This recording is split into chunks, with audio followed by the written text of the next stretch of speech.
Hello great to everyone, myself Deepanshu Verma. I welcome to all in YouTube channel इजोट English. और आज मैं आपसे बात करूंगा इंग्लिश स्पीकिंग कोर्स के एक बहुत ही महत्वपूर्ण टॉपिक जो होगा इंग्लिश स्टाइल्स पर आधारित। अगर आपको इंग्लिश मूवीज़ की या फिर अंग्रेजों की अंग्रेजी समझने में दिक्कत होती है, आपको इंग्लिश मूवीज़ की इंग्लिश जो वो बोलते हैं वो समझ नहीं आती, तो 100% मैं एक चीज़ कह सकता हूँ, इंग्लिश स्टाइल्स की इस क्लास को देखने के बाद आपका बहुत ज़्यादा कॉन्फिडेंट फील होगा और आपको वो इंग्लिश, मैं ये तो नहीं कहूँगा कि एकदम से समझ आ जाएगी, लेकिन 100% आप समझने लगोगे कि ये क्या बोलना चाह रहा है। क्योंकि आज मैं आपको बताऊँगा इंग्लिश स्टाइल्स की एक क्लास में आपको पहले भी पढ़ा चुका हूँ और आई होप आपने वो क्लास जरूर पढ़ी होगी। मैं उसका लिंक दे दूँगा डिस्क्रिप्शन में। तो आइए आज की क्लास को शुरू करते हैं। किस तरह से हमें उनकी इंग्लिश समझ नहीं आती, एक क्विक रीजन कर लेते हैं, बिल्कुल हल्का सा। वांट टू को वाना बोलते हैं, हम बोलेंगे आई वांट टू गो, मैं जाना चाहता हूँ, वो बोलेंगे आई वांना गो। हम बोलेंगे I am going to start, मैं शुरू करने जा रहा हूँ, वो बोलेंगे I am gonna start. Going to को क्या बोलेंगे, गोना। तो इसी प्रकार से गिव मी को गिव मी बोलते हैं, ओट टू को ओटा बोलते हैं, डॉक्टर को डॉग बोलते हैं, वो लेट मी को लेट मी, हम बोलेंगे लेट मी सी, वो बोलेंगे लेट मी सी। ब्रदर को ब्रो बोलते हैं, सिस्टर को सिस बोलते हैं, कंफर्टेबल को कॉम्फी बोलते हैं, हम बोलेंगे डू यू फील कंफर्टेबल, वो बोलेंगे डू यू फील कॉम्फी। हम बोलेंगे स्नॉबिश, वो बोलेंगे स्नॉब। हम बोलेंगे इंट्रोडक्शन, वो बोलेंगे इंट्रो। हम बोलेंगे प्रॉब्लम्स, वो बोलेंगे प्रॉब्स। ग्रुप ऑफ बॉयज़ और गर्ल्स, जिस समूह में लड़की और लड़के दोनों होते हैं उसे हम गाइस बोल सकते हैं, ठीक है ना। गर्ल्स को गैल्स बोलते हैं, डू नॉट को बोलते हैं डू नो। हम बोलेंगे आई डोंट नो, वो बोलेंगे आई डू नो, ठीक है ना। तो आई वाना बीट यू, वन टू की शॉर्ट फॉर्म यहाँ वाना यूज़ हुई है, मैं तुम्हें पीटना चाहता हूँ। I am going to start, मैं शुरू करने जा रहा हूँ। गोइंग टू को गोना लिखा है ना। I gotta go, I will have to go को इन्होंने गोटा लिखा है, मजबूरी को दर्शाने के लिए गोटा का प्रयोग हम करते हैं। We ought to help needy, हमें ज़रूरतमंदों की सेवा करनी चाहिए, मदद करनी चाहिए। लेट मी गो को लिखा है लेट मी गो, ठीक है ना। Do you feel comfy. Tell me your problems को लिखा है प्रॉब्स, और I do know about you, मैं तुम्हारे बारे में नहीं जानता। हम बोलेंगे I don't know about you, वो बोलेंगे I do know about you, I do know about you. सो इस प्रकार से अब हम शुरू करते हैं यहाँ से, क्योंकि वो तो मैं आपको पहले भी पढ़ा चुका था। हाउ इज़ दैट, हम बोलेंगे हाउ इज़ दैट, यह कैसा है, वो बोलेंगे how is that, how is that. हम बोलेंगे हाउ इज़ दैट, वो बोलेंगे हाउ इज़ दैट। हम बोलेंगे हाउ इज़ दैट, वो बोलेंगे हाउ इज़ दैट। हाउएवर ऐसे ही। काइंड ऑफ को हम बोलेंगे what are the kind of people you are, what are the kind of people you are, बोलेंगे what are kind of people you are, what are the kind of people you are, what are the kind of people you are। तो kind of को kinda बोलेंगे, van को बोलेंगे vents, है ना। देखो आपको एसेंट समझना पड़ेगा, क्योंकि देखो मैं अगर आप एक बिगिनर हो तो 100% मैं कह सकता हूँ आपको इंग्लिश मूवीज़ में जो कम्युनिकेशन होता है वहाँ, वो कम्युनिकेशन आपको एकदम से समझ नहीं आता होगा। उसका समझ में ना आने का कारण सिर्फ यही है कि वो बहुत ज़्यादा शॉर्ट यूज़ करते हैं। जैसे कि देखो हम बोलेंगे what kind of people you are, what kind of people you are, वो बोलेंगे व्हाट किंडा, काइंड ऑफ बोलो किंडा, है ना। आउट ऑफ को बोलेंगे ऑटा, हम बोलेंगे you are out of game, वो बोलेंगे। अब देखो कितना अंतर जाएगा बोलने में, अर्थ सेम ही है, लेकिन हम बोलेंगे you are out of game, हम बोलेंगे ये you are out of game. अंग्रेजी बोलेगा you are out a game, you are out a game.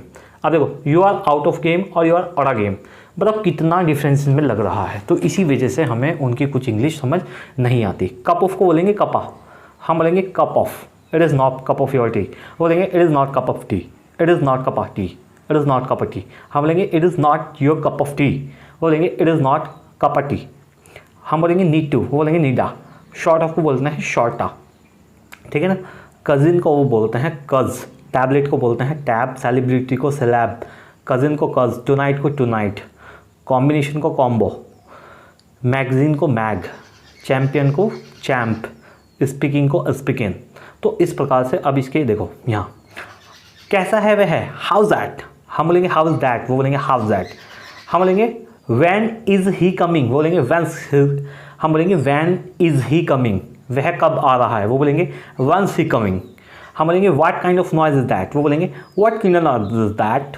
हम बोलेंगे what kind of noise is that, यह किस प्रकार का शोर है, वो बोलेंगे what kinda noise is that, what kinda noise is that, what kinda noise is that. हम बोलेंगे what kind of noise is that, वो बोलेंगे what kinda noise is that.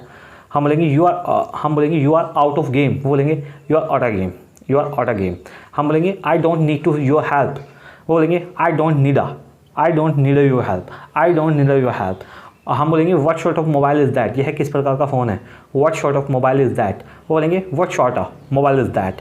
हम बोलेंगे she is going to be celebrity, हम बोलेंगे she is going to be celebrity. वो going to को इन्होंने लिख दिया गोना और सेलिब्रिटी को लिख दिया स्लैब, ठीक है ना।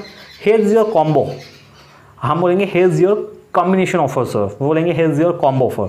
और ये आपने मूवीज़ वगैरह में आप गए होंगे तो आपको 100% ये वर्ड सुनने में मिला होगा कॉम्बो, है ना। ही इज़ माई चैम्पियन, वो बोलेंगे he is my champ. What do you call it? What do you call it? What I call it? What I am call it? What I am call it? Black and white. Black and white. What is the name? What is your name? Is RM? देखो is RM has to have is not, are not, am not, has not, have not। इन सबको हम एंट बोल सकते हैं, AINT। वो different use होते हैं इसके, पता चल जाता है कब, मतलब एंट का यूज़ एंट इन सारों के रिप्लेसमेंट में आ सकता है। इज़ नोट के रिप्लेसमेंट में आ सकता है, आर नोट के, एम नोट के, हैज़ नोट के, हैव नोट पे। अब आपको होगी सर पता कैसे चलेगा इसका, यहाँ पर रूल इज़ नोट है, आर नोट है, एम नोट है, हैव नोट है, हैज़ नोट है, तो वो मैं आपको आगे अगली क्लास में बता दूंगा। बिकॉज मैं पूरी एंड पे एक क्लास पढ़ाऊँगा आपको। बिकॉज को because, cause, cause, all right, ये इस तरह से बोलते हैं, ठीक है ना। एक मैं आपको यूज़ ऑफ गेट आप पढ़ाना चाहता हूँ। यूज़ ऑफ गेट एक बहुत ही इंपॉर्टेंट यूज़ है और शायद आपने पहले भी पढ़ा होगा। यूज़ ऑफ गेट का मतलब होता है जब कोई कंडीशन आपके सामने बदल रही हो, उसका बदलाव आप फील कर पा रहे हो, तब हम गेट का प्रयोग करते हैं। ये मैं पहले भी कई बार पढ़ा चुका हूँ, इसलिए पढ़ा रहा हूँ क्योंकि one of the most important use of get है। एक बार आप इसे समझ के तो बहुत सारे अंग्रेजी के रोज़ाना बोले जाने वाले अक्सर वाक्यों को आप पहचान पाओगे कि गेट से बंधे हैं तो इनका अर्थ क्या निकलेगा, ठीक है ना। देखो जब कोई कंडीशन हमारे सामने बदलती है तो हम गेट का प्रयोग करते हैं। टी इज़ गेटिंग कोल्ड, चाय ठंडी हो रही है ना। टी हैज़ गॉट कोल्ड, चाय ठंडी हो गई है। अब देखो मैं आपको इसको एक एग्जांपल से बताता हूँ। मान लीजिए आपके टीचर आपको पढ़ा रहे हैं और आप उनकी पत्नी ने उन्हें चाय दी है और 10 मिनट हो गई और चाय जो है आपके सामने गर्म थी और धीरे धीरे उसकी भाप कम हो रही है, तो आपके सामने ठंडी हुई ना, तो आपने कहा टी इज़ गेटिंग कोल्ड, चाय ठंडी हो रही है। जितनी ठंडी हो गई और भी ठंडी होती रहेगी, अगर उसे नहीं पियेंगे। टी हैज़ गॉट कोल्ड, चाय ठंडी हो गई है, ठीक है ना। Where did you get lost, get lost का मतलब है कहाँ खो जाना। जैसे कभी कभी हम सोच से खो जाते हैं, वैसे खोना नहीं। गेट लॉस्ट का मतलब है कहाँ खो गए। Where did you get lost, get lost का मतलब है कहाँ खो गए, जब हम मानसिक रूप से कहीं खो जाते हैं, ठीक है ना। Don't get lost while talking, don't get lost while talking, बातचीत करते समय खोना मत, यानी कि बातचीत करते समय कहीं दूसरे विचारों में मत खोना। You are getting fat day by day. आप एक भैया को जानते हो और वो भैया दिन प्रतिदिन जब भी आप उससे मिलते हो 10 दिन बाद, वो आपको ऐसा लगता है पहले से थोड़ा ज़्यादा मोटा हुआ है, तो आपने उससे कहा you are getting fat day by day. She has got become careless, वह लापरवाह हो गई है। She has got become careless, she had got become careless, वह लापरवाह हो गई है। You are getting me wrong, आप किसी अपने दोस्त से बात कर रहे थे और बातों बातों में उसने आपकी कोई बात को गलत ले लिया और बहुत ज़्यादा गुस्सा हो रहा है, तो आपने कहा you are getting me wrong, तुम मुझे गलत समझ रहे हो। I am getting serious day by day, मैं दिन प्रतिदिन गंभीर हो रहा हूँ। ये डेथ फ्रेज मैंने आपको पहले ही बताई थी, हल्का सा रीजन फिर बता देता हूँ। जब कोई मरने ही वाला होता है, बिल्कुल मरने के कगार पर होता है, तो हम बोलते हैं he is verge of death. About to मैं आपको पढ़ाई चुका हूँ, वाला है। He is about to die, वह मरने वाला है। ही इज़ नो मोर, वह अब नहीं रहे। He has gone to see his maker, वह तो वहीं चले गए जिसने उन्हें बनाया था। May he soul rest in the peace, भगवान करे उनकी आत्मा को शांति मिले। He has gone forever, वह हमेशा हमेशा के लिए चला गया। He had a good soul, वह एक अच्छी आत्मा था। Man dies but memories is immortal, मनुष्य मर जाता है लेकिन यादें हमेशा अमर रहती हैं। तो आज की क्लास को थोड़ा सा हम यहीं पे रैप अप करते हैं। बाकी it was the class for today, rest of the thing we will discuss tomorrow and have a good time, bye bye.